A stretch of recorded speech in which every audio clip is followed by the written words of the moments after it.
News 28 मराठीमध्ये आपले स्वागत आहे। आजच्या मोठ्या बातम्यांबद्दल बोलूया। बोईसर परिसरातील भूसंपादित शेतकऱ्यांचा अन्याय कागदोपत्री उघड, मोबदला दिला, पण 7/12 आजही प्रलंबित।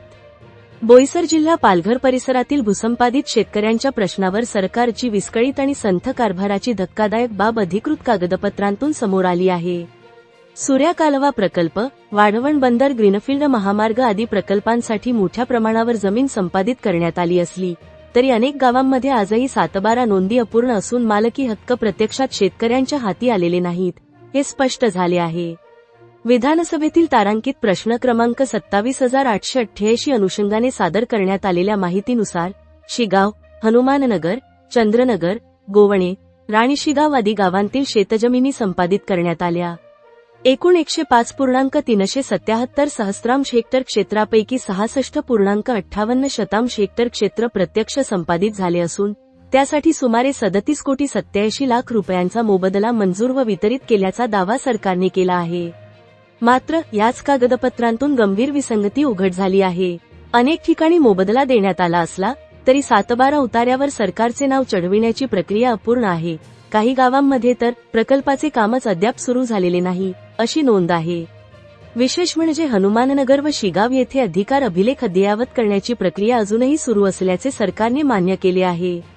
दुसरीकडे वाढवण बंदर प्रकल्पासाठी संपादित जमिनींच्या बाबतीतही निवाडे जाहीर झाले असले तरी मोबदला वाटप व नोंदी पूर्ण झालेल्या नाहीत। त्यामुळे जमीन गेली पण हक्क नाही, अशी अवस्था शेतकऱ्यांची झाली आहे। या पार्श्वभूमीवर जानेवारी 2026 मध्ये ग्रामस्थांनी 7/12 नोंदी व पूर्ण मोबदला मिळेपर्यंत कोणत्याही नव्या प्रकल्पाला विरोध करण्याची ठाम भूमिका घेतल्याचेही सरकारच्या उत्तरातून स्पष्ट झाले आहे। हनुमाननगरमधील प्रकल्पग्रस्तांनी पर्यायी भूखंडांचे 7/12 मिळाल्याशिवाय वाढवण बंदराचे काम सुरू करू नये, अशी लेखी मागणी केल्याचे नमूद करण्यात आले आहे। एकीकडे सरकार मोबदला दिला असा दावा करत असताना दुसरीकडे मालकी हक्कांच्या नोंदी रखडल्याने शेतकरी आजही कायदेशीरदृष्ट्या जमिनीचे मालकच आहेत, ही बाब प्रशासनाच्या कार्यक्षमतेवर गंभीर प्रश्नचिन्ह निर्माण करणारी आहे। भूसंपादनानंतर 4 दशके उलटूनही प्रश्न मार्गी न लागणे ही केवळ प्रशासकीय दिरंगाई नसून शेतकऱ्यांच्या हक्कांवरचा थेट आघात असल्याची तीव्र प्रतिक्रिया आता उमटत आहे। वार्ताहर iNews 28 मराठीसाठी प्रणय प्रभाकर पाटील, पालघर जिल्हा ब्युरो चीफ रिपोर्टर।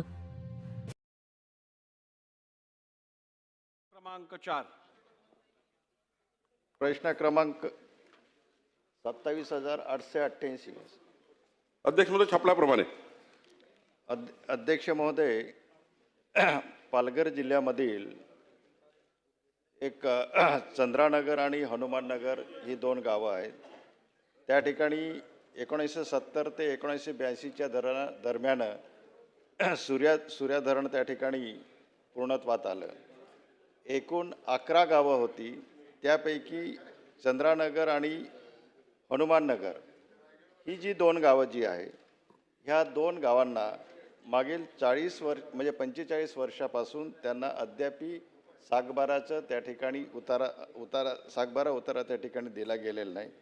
पुनर्वसन झालेल्या गावामध्ये त्या ठिकाणी त्यांना शेतजमीन आणि घरफ्लॅट दिलेला आहे, परंतु 7/12 नाही, गाव नकाशा नाही, चतुर्सीमा नकाशा नाही किंवा संपादित केलेल्या जमिनीचा या ठिकाणी योग्य त्या ठिकाणी मोबदला गेलेला नाही।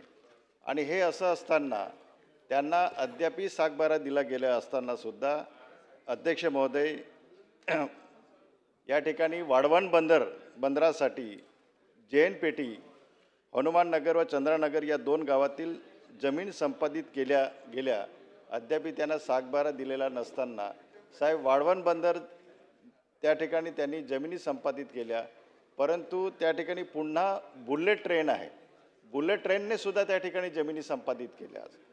म्हणजे मला या ठिकाणी आपल्याला सांगावं असं वाटतं अध्यक्ष महोदय, की या आदिवासी बांधवांच्या जेव्हा एखादं धरण बांधलं गेलं असतं, पालघर जिल्ह्यातलं संपूर्ण पाणी मुंबई शहराला दिलं जातं, परंतु तिथला आदिवासी बांधव त्या धरणाच्या काठावर बसून तो याचना करतो की एक बाटलीभर तरी पाणी मला मिळायला पाहिजे, तरीसुद्धा त्या ठिकाणी त्याला मिळत नाही। या ठिकाणी माझा पहिला स्पेसिफिक प्रश्न असा आहे की या प्रकल्पपिढ्यातील त्यांच्या सागबारा नसताना सुद्धा वाढवण बंदराने जमिनी संपादित केल्या, बुलेट ट्रेनने जमिनी संपादित केल्या। माझी आपल्याला स्पेसिफिक प्रश्न आहे की एकूण 338 प्रकल्प पीडित शेतकऱ्यांना सातबारा उतारे 45 वर्षानंतर सुद्धा आपण कधी देणार आहात आणि त्या ठिकाणी त्यांना जो मोबदला जो आहे तो मोबदला त्या ठिकाणी दिला गेलेला नाही, तो कधीपर्यंत आपण देणार आहात, हा माझा स्पेसिफिक प्रश्न आहे. धन्यवाद. अध्यक्ष महोदय, 467 खातेदार आहे.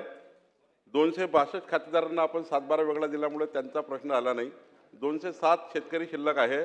महिन्याभराच्या आतमध्ये सर्वांना 7/12 उतारे देऊन त्यांची जमीन जी वाळवण आणि बुलेट ट्रेनमध्ये प्रकल्पात गेली आहे तो 7/12 वेगळा झाल्यानंतर, कारण हे 80-85 पासून सुरू आहे, मी आज त्याचा ब्रीफिंग घेतलं, फारच वाईट आहे. म्हणजे तेव्हा वाटप झाली जमीन, आता तर अशी परिस्थिती आहे की त्यांना स्पेसिफिक वाटप, त्यांना स्पेसिफिक सीमांकन न केल्यामुळे काही याच्यावर गेले, काही तिकडं गेले, काही तिकडं गेले, म्हणजे या शेतकरी त्या शेतकऱ्यावर, त्या शेतकरी तिकडं दुसऱ्या शेतकऱ्यावर, अशी वेगवेगळे अतिक्रमणं करत करत करत करत काहीचं क्षेत्र वाढलं, काहीचं कमी झालं.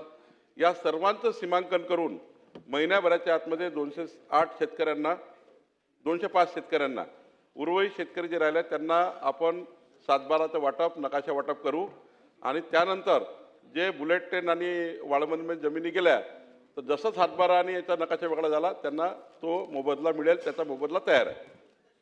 प्रश्न क्रमांक 5.